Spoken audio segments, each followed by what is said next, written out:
Hey,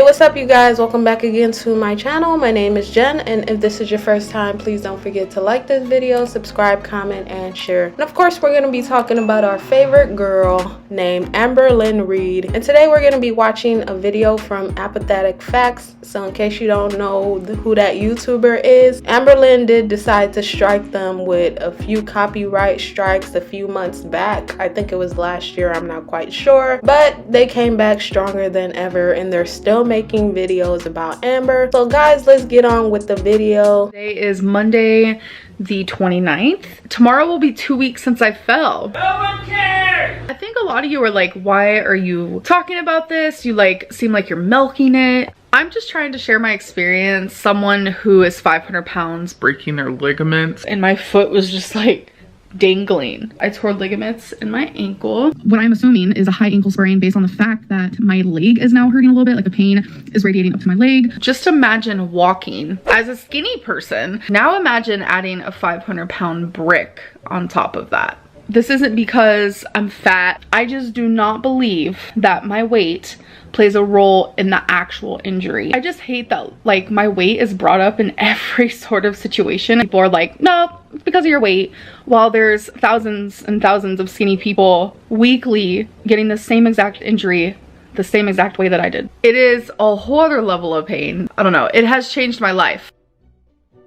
So listen, Amber, thousands of people do get torn ligaments every day, but unfortunately for you, because you have decided not to put your weight into your own hands, literally, you are stuck and basically bedbound and trying to work on your mobility for a few weeks now. I think it's been about 2 weeks since you had the injury, but you can't say that your weight doesn't play a factor in this situation simply because you couldn't fit the boot, and as far as the crutches, that was a no-go area. Like, Amber, at this point in the game, you have to pretty much own up to the fact that your weight is constantly holding you back. I don't know why you keep trying to make all of these excuses.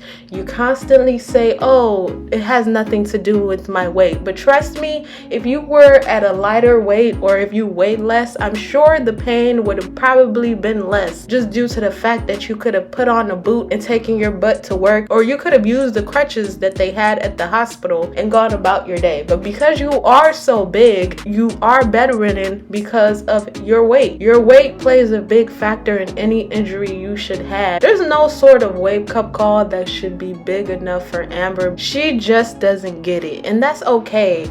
Everybody's tired of talking, and Amber's gonna do what she's gonna do, and she's gonna delude herself into thinking that her weight doesn't play a big factor in the fact that she is currently bedbound. I have fought so hard to not be bedridden or bedbound, but I use my bed for sleeping and I use my bed for the making love aspect of my relationship. I don't sit on my bed. I don't do that. I'm up, I'm cleaning, I'm walking, I'm taking Twinkie out, I'm doing things with my girlfriend, I'm slow dancing in the kitchen, I'm cooking. I think I was starting to take mobility for granted again. All those times my wife urged me to go for walks and I would say no.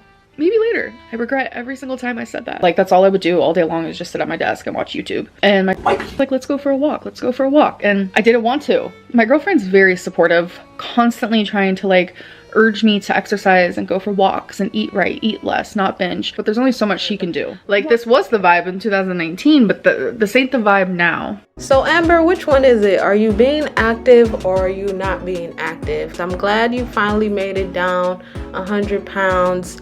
I don't know if I should be glad or I'm just waiting to see how long this whole thing will last. Personally, I just don't feel like wifey is that supportive, and I feel like if wifey should break up with Amber today, we're gonna hear a whole bunch of crap about wifey, because you know Amber loves to throw shade at her exes and she can't seem to move on because she's just so miserable. I for one don't believe that Amber is out here walking the dog and slow dancing and doing all of that crap. I feel like Amber is just such a liar and she can't keep up with her lies.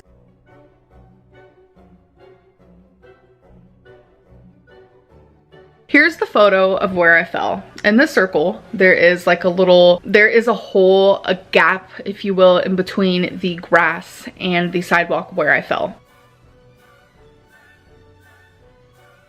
This is the shoe that went inside of that hole.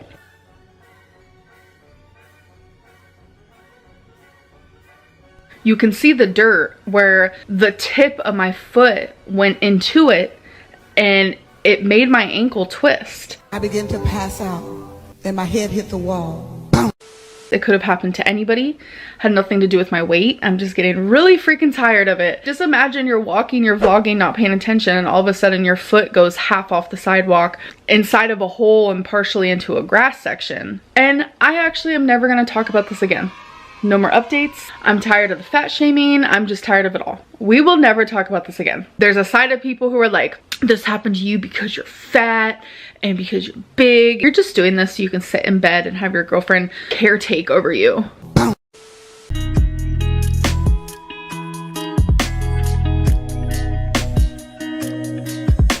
So Amber, you wouldn't have to go into detail about your fall, and you wouldn't have to show people a picture of a grass on the floor if you weren't a proven liar on this platform. You constantly gaslight people and you lie all the time, so they have a hard time believing you.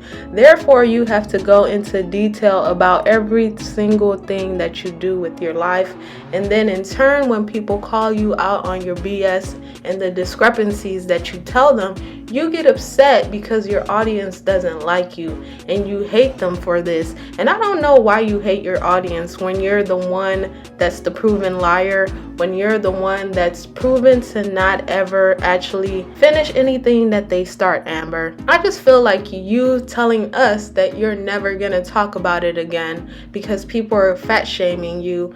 I mean, whose fault is that? Whose fault is that? Who made their whole channel a weight loss channel? You did. Who made your whole channel about you gaining and losing weight and doing mukbangs? You did. Who decided it was a great idea to tell us that you lost a decimal point of weight every day? You did. You made this monster. Now you basically have to deal with it. Stop talking about it. And I'm glad Apathetic Faxx actually put a big hooray when you said that, because we are so excited to not hear about your stupid fall anymore. Everybody falls, it happens. You know, I fall down the stairs every year, at least like 3 or 4 times a year. Like, it is what it is. But at the end of the day, when you weigh half a ton, the likelihood of your injury being more severe is higher, Amber. These are the facts of life, and you just have to face that. I'm sick and tired of you being the victim, of you being the woe is me person. Amber, just find a way to get mobile again and stop complaining to us about your audience not liking you when you made your audience not like you. And I'm not even gonna go into this whole like book club thing, because that was a disaster in itself and everybody saw this coming a mile away. But you guys tell me what you think about this video. If you want to go check it out, go to Apathetic Faxx YouTube channel. And until next time, guys, it's been fun. Don't forget to like this video, subscribe, comment, and share. Peace.